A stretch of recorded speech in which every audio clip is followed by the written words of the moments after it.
Ladies and gentlemen, welcome back to Ball Watching, a St. Louis City SC podcast brought to you by our friends this year over at Hoffman Bros. Justin, it is a running joke at this point how often I see these guys. I don't know about you, but I feel like we've kind of spoken it into existence. But I, I don't think there's been a day since probably, I don't know, let's just call it April, mid April, where I have not seen a Hoffman Brothers truck, van, what have you, or someone in uniform. It is nuts. I mean, how many people do they employ? I guess that's probably why it's so easy to get an appointment by giving them a call at 314-664-3011 or visiting them online at hoffmanbros.com. They've got awesome service staff that I talked to, got me in the books. I was really itching. I remember when I needed this tune-up to get scheduled. And with that home protection plan, man, it was a matter of weeks. So it was awesome to get ahead. It's going to get hotter here. We all know it in St. Louis. It's also a running joke about how disgusting it gets to be here. Even like right now, you know what I mean? It's kind of like a little bit of humidity. It's uncomfortable right now. Yeah, that's what I'm saying. It's one of those things that you do not want to wait until it gets even more uncomfortable. We're starting to get to that point right now. We're starting to crest and get into the 80s and on a more consistent basis. Do not wait till it's 100 degrees. Go to hoffmanbros.com. They'll come out. They'll fix your AC. Make sure you're ready for the St. Louis heat. So, Justin, quick plug to start the podcast today. Obviously, we're starting with our friends at Hoffman Bros, but I have another one for anyone that likes to listen to podcasts that aren't ball watching. There is a friend of St. Louis, and Taylor Twellman that does Offside, and it's a good show for anyone that hasn't listened to it. He kind of brings on guests and coaches and players from around the league and other exciting guests kind of in the landscape of soccer. But he actually recently had on uh, Pablo Mastroeni, who is the RSL head coach. Obviously, RSL is crushing it today. They are first in the Western Conference, and I think by and large, pretty unexpected.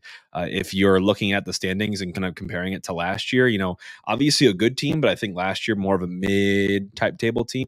This year with Chicho Arango at the helm, this team is just absolutely crushing it. So they've got a good story going for them, and he is at the helm. And it was an awesome interview. It was an awesome interview for Pablo Mastroeni on Taylor Twellman's Offside. Justin, I texted you about it. I know you haven't had a chance to listen to it yet, but he mentioned a couple fun things in here. I'm going to work one in right now and one at the very end. First thing, Justin, 5-a-side, quick hit today. Luis Suarez obviously scored the equalizer for us in Miami this past week. How many own goals does Luis Suarez have in his over 2-decade now career? I'm going to say 4. He had 0 going into that game. His goal for St. Louis City is his currently only ever own goal scored in his illustrious career. I think it's kind of cool, actually. It's kind of insane. I was just kind of expecting. I mean, he was in there for a corner. Like, there's a good chance when you're just kind of getting mixed up there that one goes off your leg. And I mean, the amount of games that Suarez has played, it's into the multiples of hundreds. I know we said he played like 260 solely for Barcelona. That's insane. Yeah, I know. And by the way, that quote didn't come from Pablo Mastroeni. That came from Taylor Twellman. But I will get to a Mastroeni quote, or at least a comment on it towards the end here. But Justin, we had plenty of news to sift through in the last couple of days between the recap and now. Probably the most notable being the signing of Jake Girdwood Reich, a fresh 20-year-old, having played for Sydney FC in Australia's top division last year, can play as a center back, also a defensive midfielder. I think he was kind of plying his trade as a defensive midfielder before, and then the team needed him in Sydney FC at center back, so he slotted there this year and got a lot of meaningful minutes. We now have signed a player, at least from every single continent as St. Louis City besides Antarctica. Another fun fact. Man, we're just coming at him hard today. So, yeah, another fun one there. Justin, what do you think about the signing?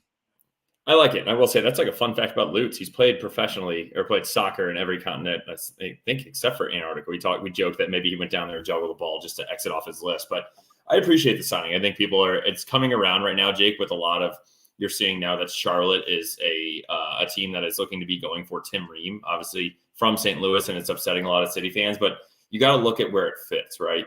When we think about Nilsson and Parker, 30 and 31 years old, this is looking at the future. We're looking at Jake Gerwood.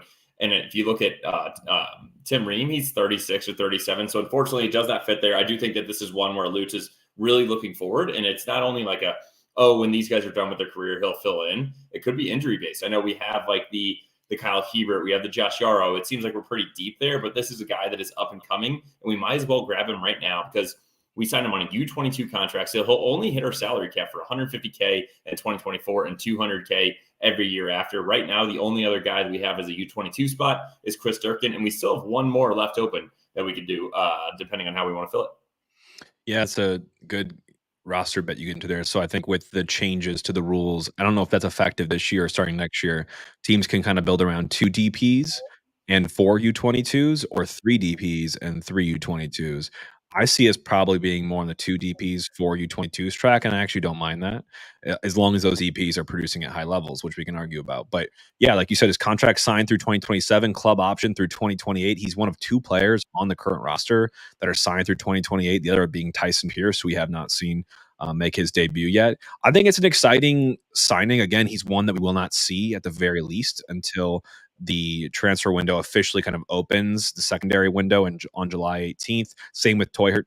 So those 2 can probably train with us once their work permits get cleared, but they will not be eligible to play until I think at least the Sporting Kansas City game in Sporting on July 20th. He was named to the A-League Team of the Year this year and won the Cup with the Australian Cup. So I mean, don't know a whole lot about Australian soccer, not going to lie. I'm sure it's not the best of leagues, but for a 20-year-old to make that sort of impact, really in any league, I think it's impressive. And maybe he's raw and maybe he's got some development to go. And I think this is a perfect club to have him really work on that trade. And he's with some center backs that have seen a lot in Nilsson and Parker. So I think it's a good place to be for him. Yeah, if you're a young guy coming in, if you look at him too, Jake, he kind of looks like a hoss. For a 20-year-old, he's built. So it's a perfect guy to learn after Nilsson and Parker, like you said. Moving on to other parts of the team, though, unfortunately, we can't have good news without getting bad news. Injuries. Alm is now out 6 to 8 weeks after going down in the 22nd minute. Against Miami, it came out that it was an MCL sprain. Thank God it wasn't anything worse. Unfortunately, though, that will mean that he'll miss at least 8 games, and that will kind of keep him out until the league's cup break in late July. And I kind of like what you already have here, though. Positive spin, though, Jake. With Alm going out, obviously we just lost Ostrak for the whole season. Who benefits from this? You have a mixture of Sam, Thor, Adeniran, Kojima, who just stepped up. What are your thoughts? Yeah, I put a bunch of names down here because I'm also kind of factoring the Ostrak injury as well. First of all, devastated for him. I mean, the guy can't seem to keep healthy here. I'm kind of getting worried about his availability, just period, with us. I feel like he might be the little engine that never could for us. We know how much prowess he had playing in Europe and playing in the Europa League, even in big games in his production, and we see it, a lot of games here with us when he's available. But he just can't seem to stay healthy, which is really frustrating. So yeah, who benefits? On the right wing, there is no one that is a true like for like substitution for him, which is unfortunate because that verticality we missed sorely to start the season. And I think the ones that come in that probably do make an impact, or at least get a chance at making an impact, are Aziel Jackson, maybe deploying him wide right, or you have AZ slide where Indy is right now and push Indy out there. I'm torn on that. I'm not convinced by either, to be frank. Thor, you could see coming in as a true winger. Maybe Thor likes the left side more, though. I could see Celio potentially shifting over to right if needed, if Thor's more comfortable on the left. Again, haven't been convinced by him. Kojima could see a lot more minutes, obviously, because of Ostrak's absence, and we're just so thin at center midfield now.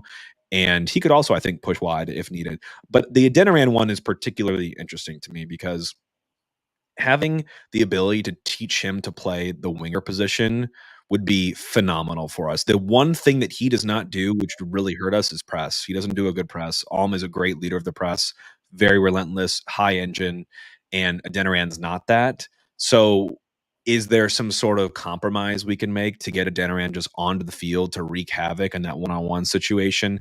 Maybe. I think it'll be by committee. No one just comes in as like, this is the guy that replaces Alm. Yeah, I will say I've been talking to a couple different people about it, and I feel like Kojima did well in that Miami game. However, I kind of like Kojima in that role, similar to how AZ was last year. Come on, be a spark plug, be a guy that can manage different parts of the field depending on who's got heavy legs, who gets injured somewhat early on. He can kind of play all those roles we talked about at the Wake Forest. But I would really like to see Adeniran step up or AZ, because we are not going to be able to get to the playoffs and make a run at this without one of those two guys helping out Toyhert, Celio, and Klaus up top. So, and Indy, if you throw that in there. So I'd really like to put a little bit more pressure on AZ and Adeniran. I'm kind of giving up on Thor, to be honest. Yeah. I think regardless, we're going to see more of them. I'm really bummed about this. I think this will hurt us. I think between this and Ostrak, it probably does alter Lutz's plans a little bit because you need some short-term cover, man. We don't have it in City 2. We don't have it on the bench right now, at least those that we can trust. And it sucks because, yeah, we might get some reinforcements, but those guys won't be here, until late July. So this could be a nut up and shut up type stretch for us where we just need to hunker down and just claw points through games. Not that that was any different than the recent times for us, but especially so now, where we might rely and put some serious minutes into those known starters' legs.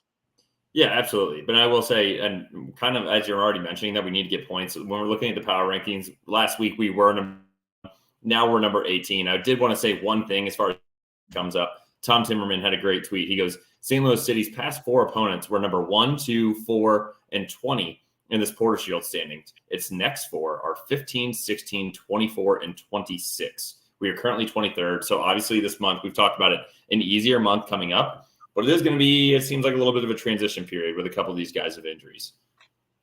So, Justin, you put a couple comments in here too before we get onto the actual preview around the TST, the soccer tournament. For those that are soccer fans, it's pretty cool. It's actually happening right now. Actually, I'm not sure about right now, this time of day as we're recording. It is happening right now. I was watching, or at least had on a couple of the games in the background throughout today. But Justin, give us the lowdown on the soccer tournament.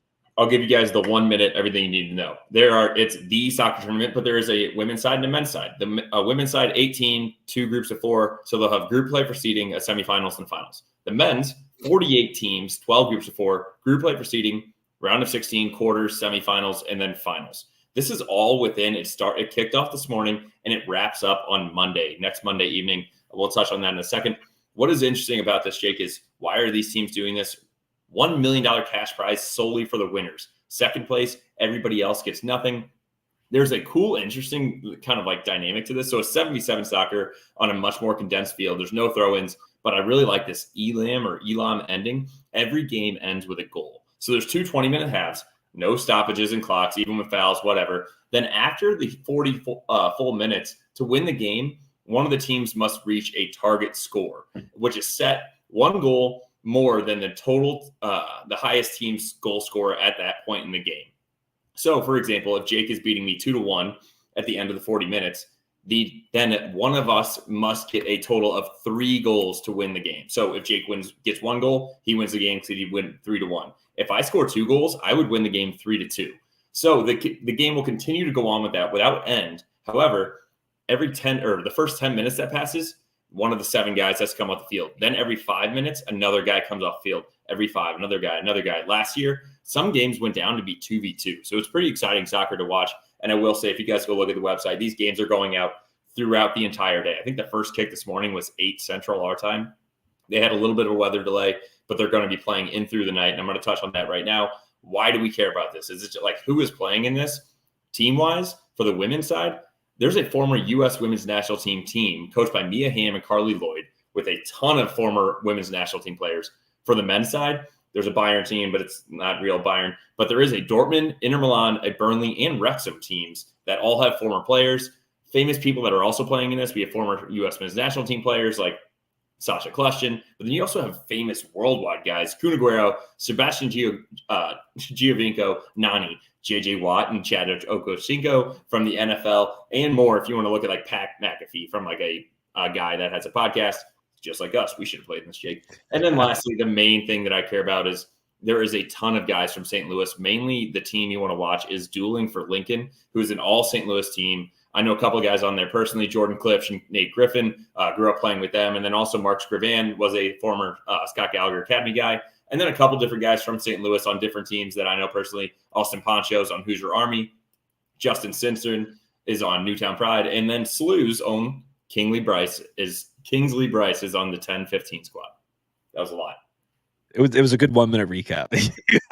Justin, but hey, it's cool. Now you know. And by the way, if you want to check this out, go on to thetournament.com and check out the soccer, obviously, side of it. They do other tournaments as well. Yep. So the soccer one is super cool. They stream almost every game there. I think a couple are on ESPN Plus as well, but you can stream all those literally just by signing up with your email. So it's really cool, and it's like high hitting, high impact action. Some of the games a little more hunkered down than you'd like to see, but it's a new way of experiencing soccer, and it's really fun to watch. So I highly recommend it. Go to the website tonight and watch it. The dueling for Lincoln, all the whole St. Louis team is playing at 8 p.m. tonight, 8 p.m. Central. So an hour and 15 minutes from now from our recording. Go watch it. Go support those guys. It's a lot of fun to watch.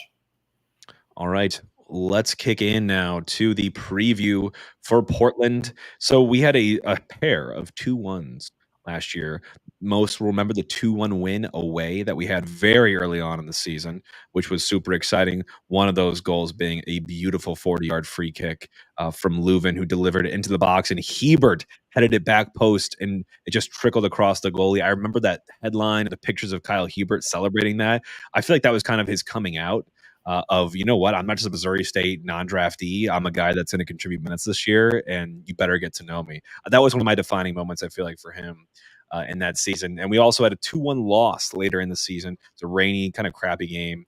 Johnny Nelson had a classic slip and fall on the ball with his arm. Really unfortunate. A penalty kick was given. They put that away. We did fight back in the game with a cutback from Ostrak to Celia, who scored 12 minutes after coming on. Remember Celia last year, man. We saw so little of him compared to how much we've already seen this year. And we couldn't clean up the defending at the very end of the game, letting a leaky goal in the 82nd to Yemi Chara on a clean finish, far post. So we kind of had traded paint a little bit with them back and forth, but I think this team has, you'd like to say, signed up and gotten some new players, new talent, and that would take them to another level, but they're not having the best of starts this year. No, I was kind of surprised when looking at this, Jake. I did not realize like how high powered their offense is, and a couple of that is due to some of their notable offseason moves. So Jonathan Rodriguez, who is nicknamed Capiquita, signed from Club America in mid-March of this year on a $4 million transfer fee, making him hit their newest DP. He played for Cruz Azul for 3 years, 95 appearances, 44 goals. Played for Al Nassr, 8 appearances, 1 goal the season before Ronaldo in 2022. And then Club America for the past 2 years. He had 61 appearances and 20 goals for them. So this guy up top already, we'll get into his stats on what he's doing for Portland, but that is a goal-scoring machine that they signed in the offseason. It is. And they also signed Maxime Crepeau, one of the article I was reading called him one of the premier goalkeepers in MLS. I'm not sure if I agree. He was coming over from LAFC, obviously having won back-to-back cups in 2022 and 2023, though I wouldn't necessarily, put him at the spear of all of those cup wins. They also signed Kamal Miller from Inter Miami, who was just giving players away towards the end of the window with a hefty sum of allocation cash, and they got a little swap to get him to the team. He's Canadian international. He's played 110 regular season appearances, so he's quite an experienced pro. But I'd say the more notable for me was the biggest outgoing for them was Sebastian Blanco, legendary midfield when you think about Portland. And he has returned to his Argentinian side, San Lorenzo, departed the team with 41 goals, 51 assists, and 176 matches. So it's pretty cool, the legend and the legacy that he leaves behind in Portland. But you'd like to find a way to probably keep that guy on your team, given his veteran presence. And he still had a little bit of it.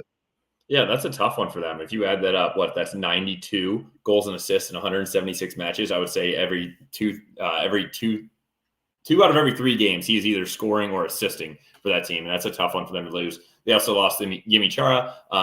He is the younger Chara brother. And his time with Portland was kind of filled with ups and downs, I'd say. He was transferred to the Colombian top flight side in Junior FC this winter. That did open up the DP slot that they obviously then filled with Rodriguez. So this is a team that this year so far is 5-7-5, sitting 9th in the Western Conference, and MLS with 20 points. So 3-2-3 at home, 2-5-2 away. Goals for sitting at 32, away goals also sitting at 32. So they're a net 0 on the goal difference. Some key results looking at the team this year. They had a 2-1 win at New York City FC, who you all might say, oh, New York City FC, we beat them at home. New York has actually really come around recently, and they are sitting 3rd in the East. So that's a big win for Portland. They had a draw versus LAFC and then a loss as well. So, at least got 1 point against LAFC. 2-1 loss at Minnesota. Minnesota's having a decent season, and a 2-2 draw versus Houston last weekend, 7th in the West. Houston's fell on some hard times recently. But let's get to the players, Justin. We've already talked about Cabecita, Jonathan Rodriguez, but Felipe Mora was another big signing the team made. 30-year-old right-footed striker from Chile.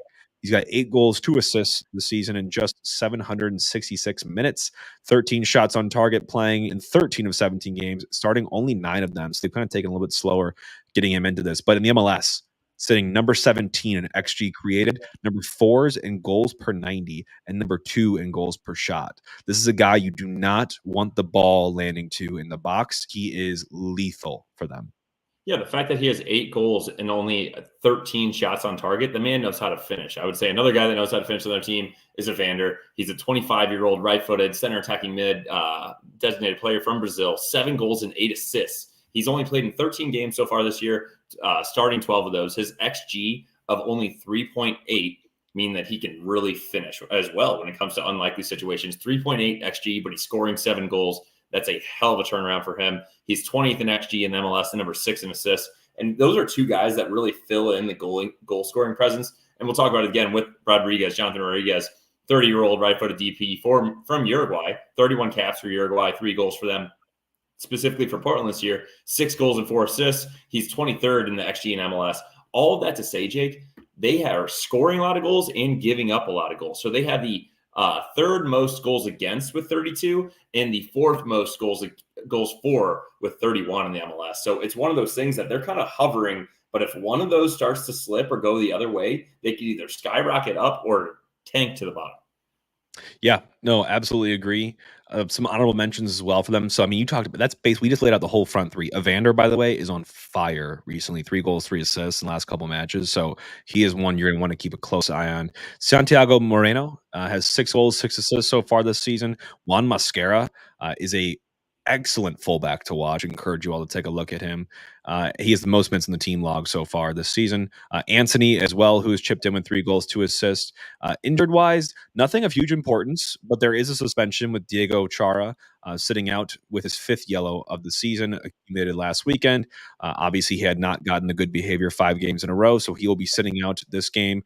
He has a lot of passes. He's a distributor on the team sitting in central midfield. I also want to call out, we've talked about Crepeau and Kamal Miller, 2 acquisitions they made in the off season. Those both will be gone this game. They will be on Canada men's national team duty, along with Kyle Hebert as well. So remember, we will not be seeing him in the match. Yeah, and they kind of, who is the guy that's kind of pulling the strings behind this team? A very well-known soccer player, Phil Neville, played at Man U and Everton. He had over 500 appearances for them. And so he coached the England women to Inter Miami from 2021 to 2023, then he was fired pre-Messi, just FYI. Obviously, it's pretty hard to manage a team like that. And you add Messi and you skyrocket to the top. One thing I want to mention, Jake, I was bored last night and I was like, there's no like MLS on. There's no, it's just baseball. There's no NBA or NHL right now. Went to Netflix, started rewatching the Beckham doc. See Phil Neville. Yeah. Kind of on point. Yeah, Phil Neville, kind of the, what do they call it, like the lame duck? Because you have to wonder what his tenure would have been like had he had Lionel Messi, even Suarez, Busquets, Alba. Kind of feel for him a little bit, but I wonder if Messi's coming here was at all premeditated with the firing of Phil Neville as well. I'm not saying they have beef, but I think Messi probably wanted to play with a coach that knew him, and that was Tata Martino. So curious to see what would happen there. So Phil Neville is at the helm here. How have they been so far? They usually play in a 4-2-3-1 away from home, like I mentioned. Less points accumulated versus their home form, which isn't to be, shocking for anyone. But the last 5, they have a draw, 3 losses in a row, and then a win.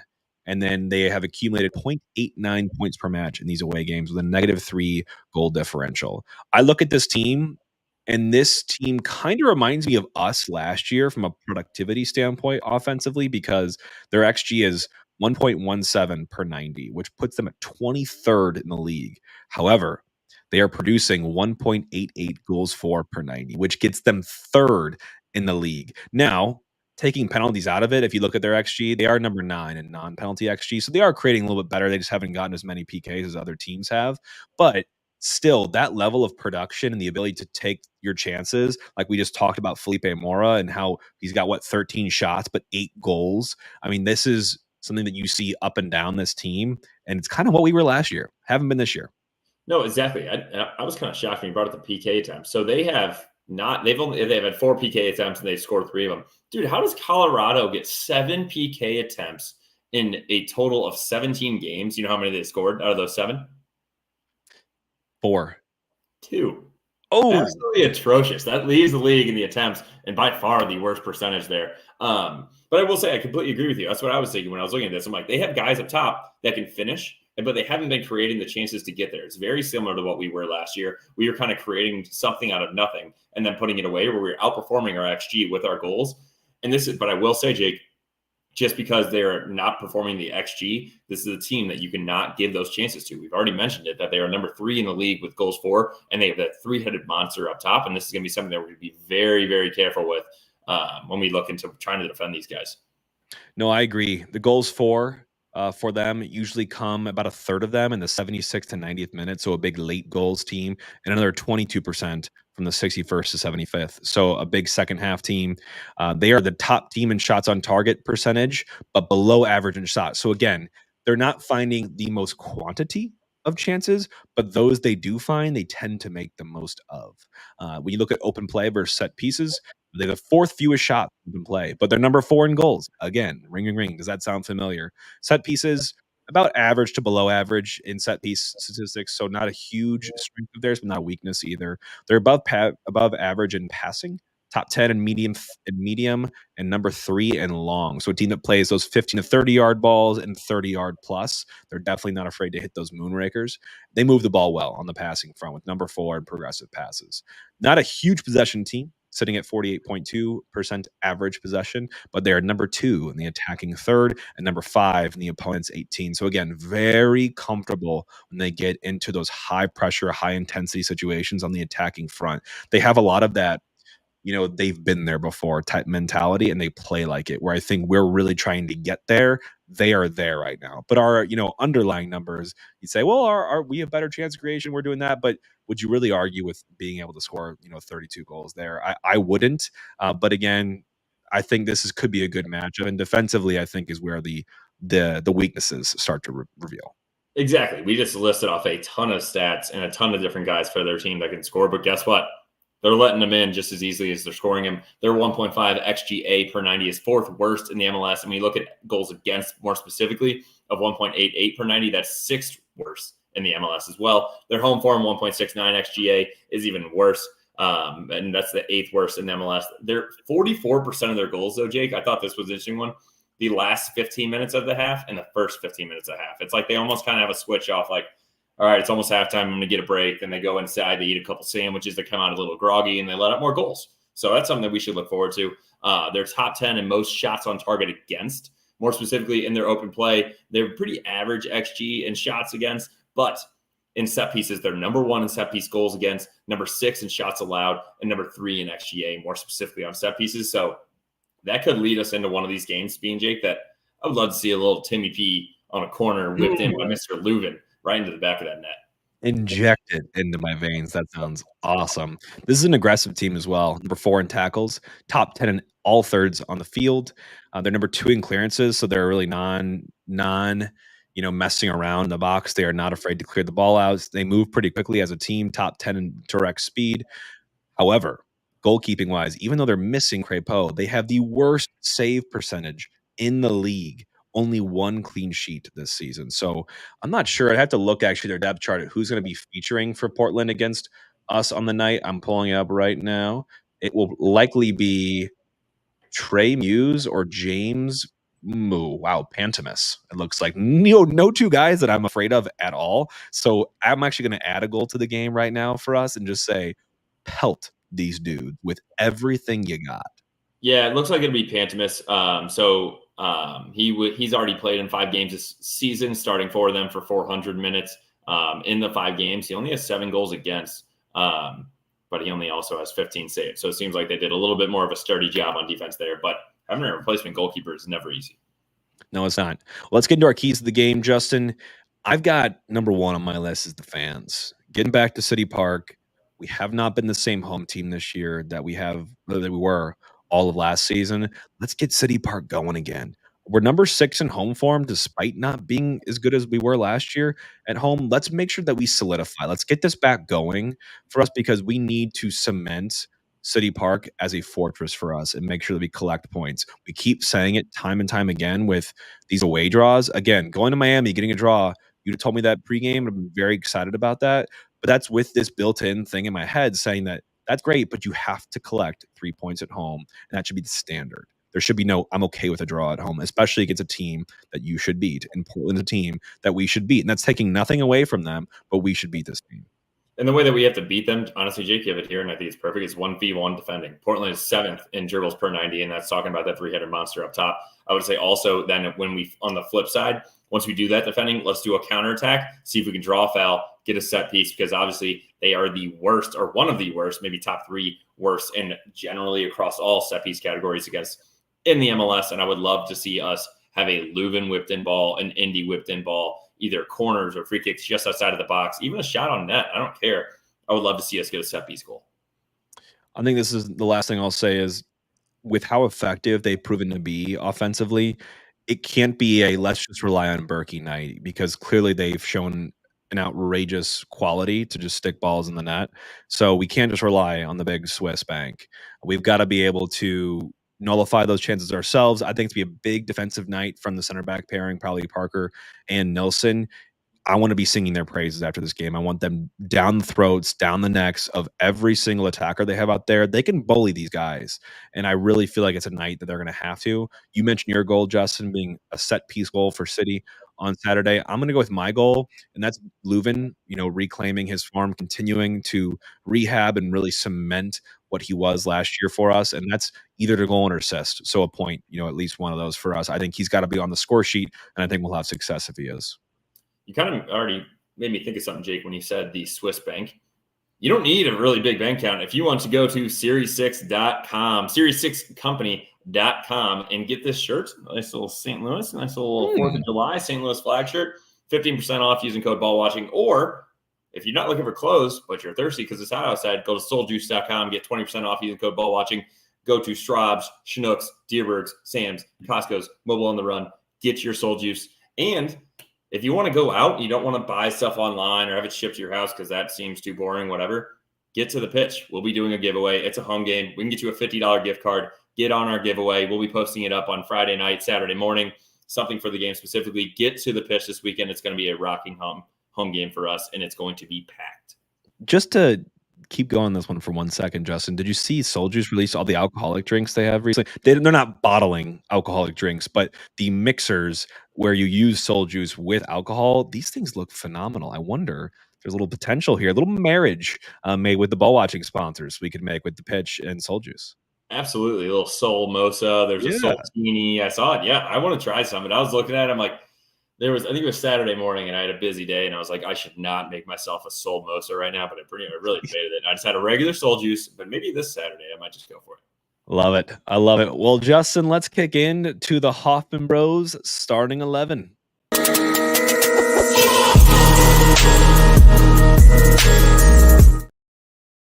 I'm just going to go ahead and pass the baton to you, Justin. I feel like I don't give it to you enough to lead us in these conversations, but this one will be fun. I realize that I have Hebert in this, and this I didn't update. Obviously, he will not be eligible to play for us, but what would you do here in your starting 11? Let's start with the back 4.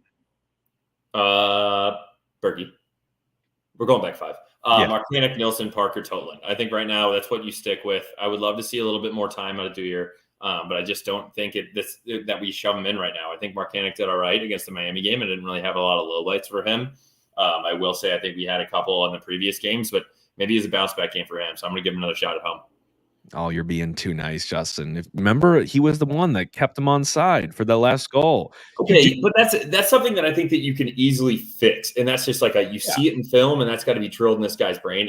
That's something. It's not like he just has been bricks with his feet, or not making runs, or not getting crosses up and down. I think staying with the line of the defense is something that needs to be drilled into his head, because that's something you should be learning early on and staying with them. But it's not like a week by week thing where he should consistently have that. It just needs to be something, hey, focus on this and get it done, because I like his ability to get forward. I hear you. I actually would be one to go ahead and throw Dewar a start in this one. I don't think he will. I think Mark Hennick will start, but I do think it'd be an opportunity to feature at home in front of a home crowd, familiar atmosphere, get some minutes under your belt. against a team that has a good front three, but you'll be surrounded by some veterans that know how to direct you. And we've just got to get him going because he was meant to be that starting left back, at least in my opinion, come start of the season. Hasn't landed yet, but I do think over time he will gradually get that role from Mark Hannick. It's just a matter of time. So I'm hoping this is the beginning. I'm going to go to Dirk and Leuven in my holding pairing. Is there really any other option at this point? And people might say Blum. Some might have a shout for that. Don't think so at this point. I think you've got to go back to Dirk and Leuven. They had a very active game in Miami, and I think they're getting a good reputation between them. And I know they enjoy playing together as well. It was cool to hear that in the post-game press conference. So let's keep it going. Yeah, absolutely. And I will say this is not one of those. I mean, maybe you would throw a Blum in for a Durkin if it was like a midweek game or something like that. But we have a full week's rest. We came back. We're playing back at home. Definitely going Durkin Leuven in front of them. Then when you look up top, this is where it gets interesting. I think you keep the Celio in the Indy of it, and you keep the Klaus up top. Now, do you want to throw Sam in on one of those wings? Me personally, I'm going back to a starting AZ. I think we talked about it. I do think Kojima has really been, I think he was a good spark plug there, but I don't want to overdo it. Don't just like, oh, that guy had a great game at Miami. Let's just throw him right back into the mix. Yeah, he might be having in good form right now, but I think this could be a spot. Be like, all right, AZ, you're a guy that has been kind of down in the dumps this season. This is your chance to prove me wrong. Here's your starting spot. Yeah, I don't think you can go wrong with either selection, but you're getting two very different things from both players. Like AZ needs to find his way back to his 2023 self and the creator that he was, and creating the assists and that final pass or that second to final pass. You need it for his confidence. Kojima is like, do you keep stoking the fire? Because clearly we've found something that he's playing. He's punching above his age. And I'm not saying that I'm going to herald him as, our next central midfield king, but it was a good performance against a really good team, and mentally he stepped up to the plate, and I appreciate that about a guy. So I have no problem with him being rewarded with a start for that as well. So I'm good either way on that one. I personally think that what you said, AZ coming back in, probably is most likely in Carnell's mind. Yeah, I would keep him on a short leash as well. Like, hey, if you're not showing up by halftime, this is Kojima's spot. Or, I mean, Carnell could go just completely sideways. It's the same thing about Sam. Like, hey, Sam, you kind of been down in the dumps. We're going to give you a starting spot. We're going to throw Indy underneath of Klaus and throw Sam on the left and Celio on the right, or vice versa. So a couple different options there. But otherwise, I do think that we're going to keep a pretty consistent starting 11. It's just now, obviously, who is going to be one of those front three that are underneath of Klaus. Agreed. Prediction time, Justin. I think this team finds it on Saturday. I think I'm rolling with 3-0. A 3-0 dub at home, re-cementing City Park as the fortress, and the boys are off and rolling on this next kind of couple game stretch. I'm going with a 2-1 dub. Looking at it right now, Jake. So we have only scored 3 or more goals in back-to-back games. We did it once at the start of last season. When you look at Austin and Charlotte, we had we scored 3 goals there. Then 2 games later, we did San Jose and Real Salt Lake. And then I think there was only one other time. Yep, Sporting Kansas City, Vancouver Whitecaps, and Houston Dynamo, where we had back-to-back-to-back threes. I would love to think that we do that here. And yes, they have a backup goalie, and yes, we're back at home. However, I'm just going to be a little bit more conservative and say we get a 2-1 dub. I think it's going to be a tough game for these guys. We talked about a lot of firepower. I think it's going to be tough to keep them out. I would love to say a clean sheet. However, I just think this front three is going to find some way to finish some kind of BS goal. Yeah, no, I hear you. It's tough. It's really honestly hard to preview because if you compare the expected goals versus actual goals, Portland is number 2 behind Miami in the plus area. Obviously, they have an XG versus actual of plus 0.71 per 90. That's insane. So good if you're a team like that. We are at the bottom 2, right beneath the Revolution, who have been atrocious this season at negative 0.032 is what we're at. No, yeah, 0.32. So, we're underperforming by almost a third of a goal every game right now. So you wonder, like, how does this meet up? Because you've got the guys that are just banging all the luck, and you have the guys that just can't buy anything. So we'll see. I'm really excited to see this game. The lines, I feel like, are interesting for this one, with City money line at minus 140, Portland at plus 310, the draw at plus 295. Over under is sitting at 3.5 for this one. The over at plus 130 and the under at minus 170. So I have a couple that I wrote down for this one that I'm tempted on, but I do feel like my most safe bet and the one I'm going to rock with on this one is City money line parlayed with an over 1.5 goals total in the game. So the over 1.5 total in the game, minus 110. Okay, Correct. I like that. So basically 2 goals in the game and us to win. Yep. I like that as well. Because I agree, Jake. I do, and we kind of talked about it previously. Like, I'm not a huge fan of these lines when we're this heavy of a favorite. And I mean, yes, we're coming back from a great game in Miami. However, we do have a little bit of an injury problem right now, but we're playing a Portland team that likes to give up goals. There's a lot going on. So I'm probably going to, my hammer is going to be the same thing as you. City money line in the game total over 1.5, because for whatever reason, I was looking at City money line and the City to score over 1.5 at, well, I guess so it has to be the same anyways at minus 110. So we'll go with that. That's what we're going to hammer on this. And I would say if you can find it, I still can't find it. Second half being the highest scoring half. We already talked about that. Portland likes to score late in their games.